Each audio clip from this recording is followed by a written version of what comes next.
Hi, നമസ്കാരം. നമുക്കിന്ന് നല്ല നാടൻ സോഫ്റ്റ് പത്തിരി ഉണ്ടാക്കിയാലോ? മലബാർ പത്തിരി എന്നാണ് ഇതിനെ അറിയപ്പെടുന്നത്. അപ്പോൾ അതിനു വേണ്ടി നമ്മൾ എടുക്കുന്നത് 2 കപ്പ് വെള്ളമാണ്. അതേ 2 കപ്പ് തന്നെയാണ് അരിപ്പൊടിയുടെയും അളവ്. എപ്പോഴും നാം ശ്രദ്ധിക്കേണ്ട ഒരു കാര്യം, പൊടിയുടെയും വെള്ളത്തിൻ്റെയും അളവ് ഒന്ന് തന്നെയാണ്. അങ്ങനെ അപ്പോൾ ആദ്യം ഒരു പാത്രത്തിൽ വെള്ളം ഒഴിച്ച് പാകത്തിന് ഉപ്പും ചേർത്ത് നന്നായി തിളപ്പിച്ചെടുക്കണം.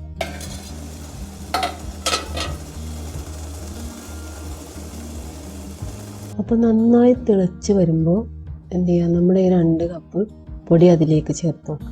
ചേർത്തതിന് ശേഷം ചട്ടുക ഉപയോഗിച്ച് ഇതുപോലെ ചെറിയ കുഴിയിടുന്ന പോലെ 3-4 സ്ഥലത്ത് ഇതുപോലെ ഇങ്ങനെ ചെറുതായിട്ട് കുഴിയെടുക്കുന്ന പോലെ ചെയ്യുക. എന്നിട്ട് 2 മിനിറ്റ് ലോ ഫ്ലെയിമിലിട്ട് അടച്ചു വെക്കണം. 2 മിനിറ്റിന് ശേഷം നന്നായി ഒന്ന് ഇളക്കി മറിക്കുക. ഇതുപോലെ നമുക്ക് ചട്ടുക ഉപയോഗിച്ചുകൊണ്ട് ഇളക്കി മറിക്കാം. എന്നിട്ട് വീണ്ടും എന്ത് ചെയ്യണം, 5 മിനിറ്റ് നന്നായി അടച്ചു വെക്കണം. ഈ 5 മിനിറ്റ് കൊണ്ട് നന്നായി വെന്ത് റെഡി ആയി കിട്ടും.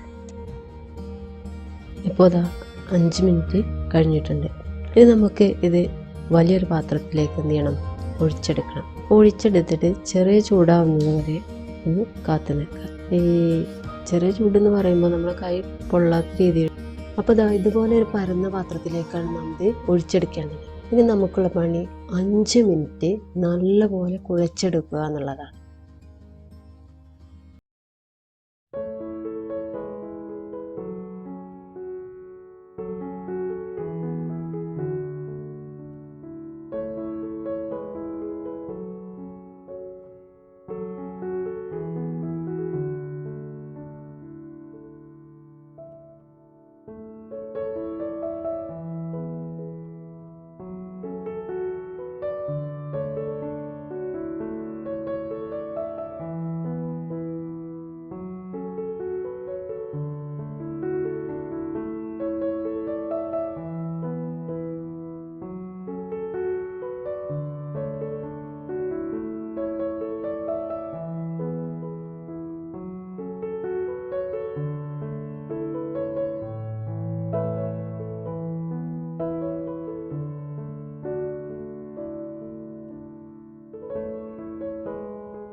ഇനി ഇത് നിവർത്തി വെച്ചതിന് ശേഷം ഒരു സ്പൂണോ അല്ലെങ്കിൽ മറ്റെന്തെങ്കിലും കത്തിയോ ഒക്കെ ഉപയോഗിച്ചുകൊണ്ട് ഒരേ വലുപ്പത്തിൽ ഇതുപോലെ എന്തെങ്കിലും നമ്മൾ മുറിച്ചെടുക്കണം.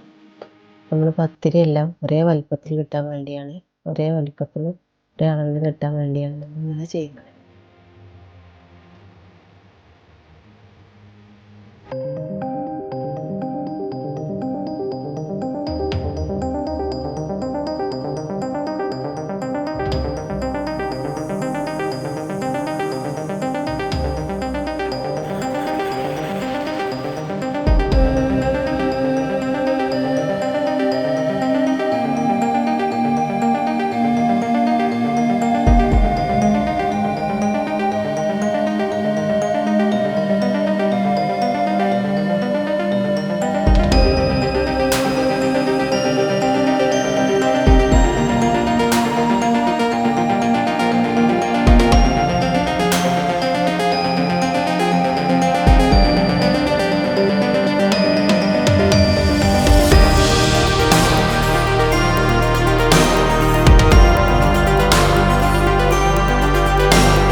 ഇറങ്ങി വീർത്ത് വരുമ്പോൾ എടുത്തൊരു പാത്രത്തിലേക്ക് മാറ്റി വെക്കാം.